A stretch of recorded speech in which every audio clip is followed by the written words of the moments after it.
not to belabor the point, but compare for a moment the same area of Falda's map, which takes on a figure versus ground duality, and where the periphery is a void to be filled with armorial crests and ornamental marginalia.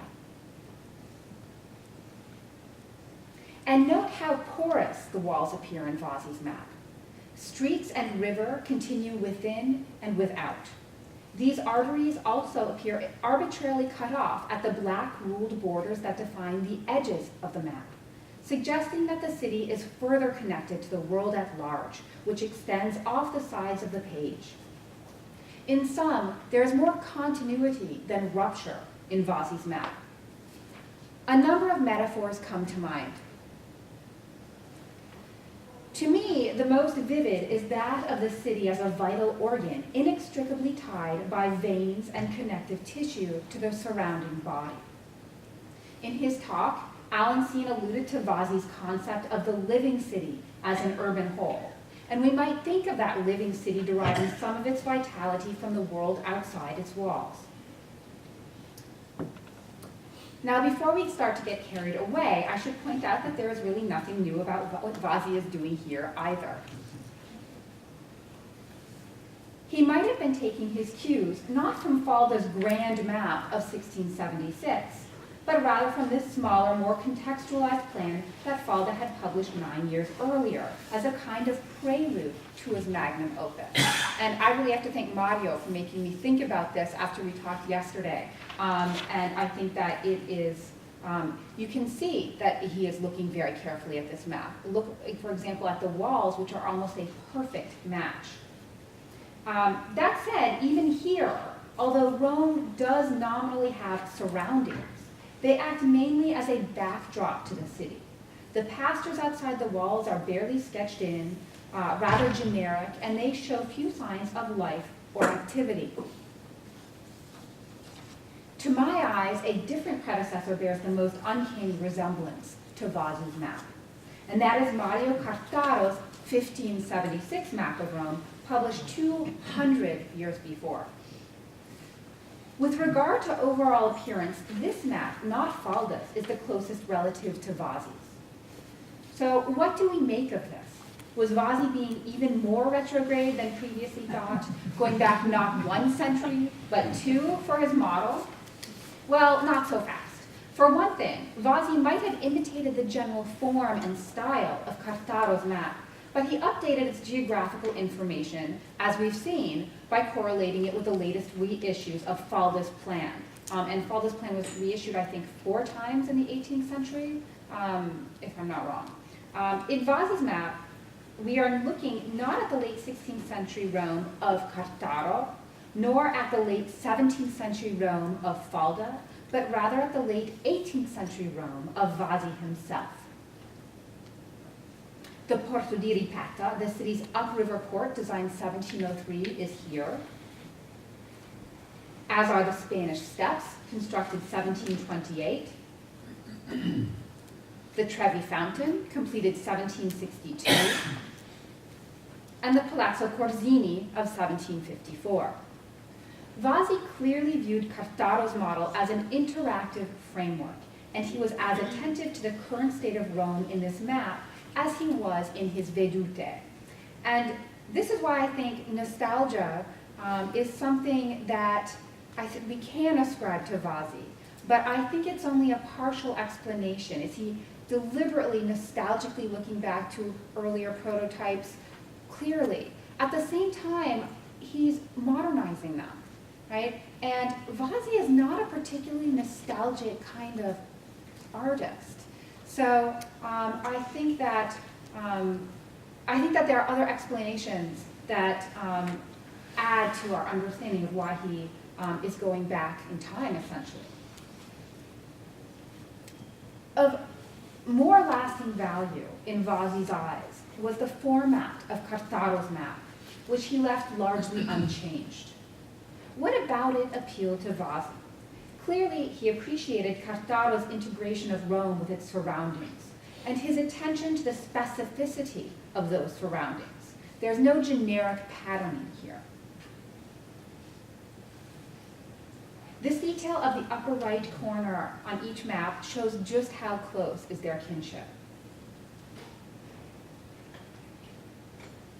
Vasi's preference for this kind of model was fully in line with his artistic tendencies.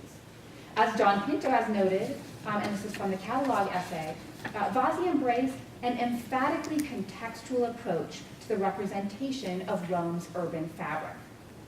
So it should come as no surprise that Vasi expanded the borders of his map to take in more of the city's surroundings proportionately than one sees in any previous image, Cartaro's included. Vasi must also have recognized that to amputate Rome's immediate surroundings, as if the city ended at the Aurelian walls, was to amputate some of the more noteworthy private architectural projects of the 18th century, namely suburban villas. Book 10 of his Magnificenze, published in 1761, had been devoted to villas and gardens, many of them outside the walls, and it is natural that Vasi would wish to include them on his map. Close examination shows that the near countryside is much more than a simple framing device. Rather, it comes alive with named villas and anonymous rustic structures. Here, northeast of the city, we find the Villa Patrizi, built in 1717, later destroyed outside the Porta Pia. And for your reference, here is Vasi's illustration of it from the Magnificenze. The Villa Borghese on the Pincio, also with Vasi's print, and I should thank Jim Tice for the high-resolution photograph that allowed me to do this, because otherwise this would be a lot harder to sit through. The Villa Giulia off Via Flaminia, north of the Porta del Popolo. Nearby, Vasi represented the Villa Albani along the Via Salaria, completed in 1763. As John Pinto noted in his talk yesterday, the importance of this villa in the intellectual and cultural life of Settecento Rome can hardly be overstated. Here, Cardinal Alessandro Albani hosted gatherings of the most important antiquarian scholars and displayed his superb collection of ancient sculpture. Here, Winkelmann resided as the cardinal's librarian and penned his history of Greek art. The Villa Albani was a key stop on the Grand Tour for both the artistic and intellectual capital housed within, and it was also the epicenter of the neoclassical style, a style epitomized by Mengs's Parnassus fresco from the Villa Salone, depicting Albani and his learned friends in the guise of Apollo and the classical muses. If we return to the map and to the analogy of the city as an organ that shares its lifeblood with the surrounding body, complete with arteries and connective tissue, then the villas are the neurons, synapses firing away. Don't worry, that's it for the body analogy, I think. Given that Vasi's commercial output was geared towards grand tourists, it is hardly surprising that a major cultural stronghold like the Villa Albani would find a place on his map.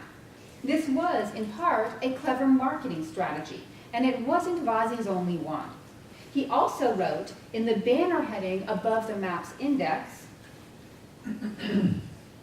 that it provided a guide to the most remarkable buildings and sites of Rome, which can be correlated with the 10 books, that is, the Magnificenze, and with a large prospect of the city engraved and published by the same Cavaliere Giuseppe Vasi, that is, of course, the Prospetto.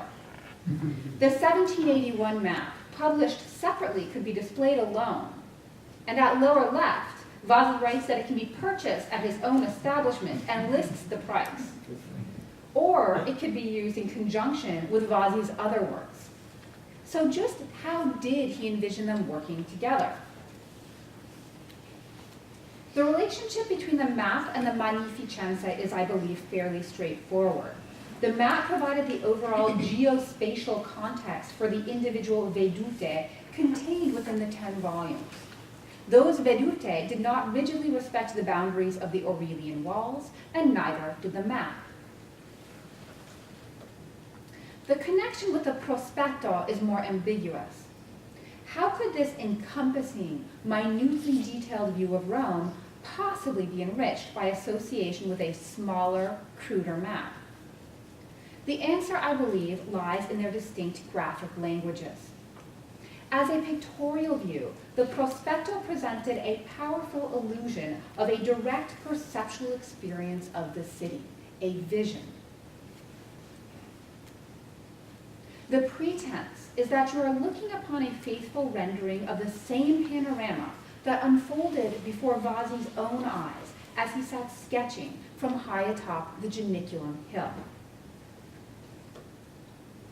The prospetto incorporates all the tricks in the artistic toolbox to make that illusion as complete as possible. Perspective, foreshortening, shading, and so on. You can almost feel the wind rustling the leaves in the trees around you. Inherent in this kind of image, however, is that features in the foreground block those in the background, and that the further the eye wanders into the distance, the smaller, less distinct the various features become. Now, Vasi, and we've seen some of this today, and I think particularly in Alan's talk, Vasi was not above manipulating spatial relationships or scale to achieve a desired effect. For example, there exists no single vantage point on the Janiculum that would allow a viewer to glimpse both St. Peter's at left and the Acqua Paola fountain at right. But Vasi curves the edges of the visual fields to do just that. At the same time, he enlarges the proportions, granting additional prominence to these visual bookends. But Vasi could only go so far and still hope to preserve the all-important quality of verisimilitude for which he is so well known. In the prospetto, he stops short of making features in the distance appear crystal clear or implausibly large. He does show and label things on the far edge of the city, but they become almost indiscernible. Here, for example, is the Villa Medici with the Villa Borghese beyond it, marked number 91, just barely visible. The Villa Albani does not appear at all. Perhaps it was just too far out to plausibly include. And this is where the map came in as a useful complement. Its cartographic format could not compete with the prospetto's vivid illusionism, but it reclaimed the urban and ex-urban periphery, including the villas that were clear on the other side of the city from the Janiculum. As we have seen, that periphery was hardly marginal to the cultural horizons of 18th century Rome. The relationship between the two works also allows us to understand each one better. For example, Vasi's desire to correlate the map with the prospetto explains his otherwise odd decision to orient the map with north at left. This way, both shared an ostensible vantage point. But why had Vasi chosen this orientation for the prospetto in the first place? For the same reason that mapmakers and vedutisti had favored it for 2 centuries, because it corresponds to the Janiculum, the highest hill in Rome, to this day, the best spot from which to enjoy a view of the city. In the prospetto, this vantage point also allowed Vasi to foreground the Palazzo Corsini, the property of the family that had supported him when he first arrived in Rome. And the Bosco Parazio, the pastoral gathering spot of the Arcadians, the learned society of which he was a proud member. These features are not as privileged in the map, but Vasi's desire to harmonize the two works might explain why he chose to orient it in an otherwise archaic manner. And he had an additional motivation, too.